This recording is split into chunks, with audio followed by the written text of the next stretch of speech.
This is ankle rehab phase 3. So now we're going to work with balance on an unstable surface. So kind of get yourself set. And then we're going to work on accruing a minute of balance on the BOSU. You see how hard my ankle is working right now to maintain stability. You should be able to get to a point where your ankle is really not wobbling at all.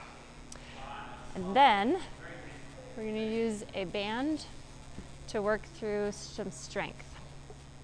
So first I'm going to do plantar flexion. You can increase the band tension if it's too easy. We're going to do inversion, couple like this. We're going to do eversion. And we're going to do, grab that. We're going to do, attach that band to a rig or a doorway or something and do dorsiflexion.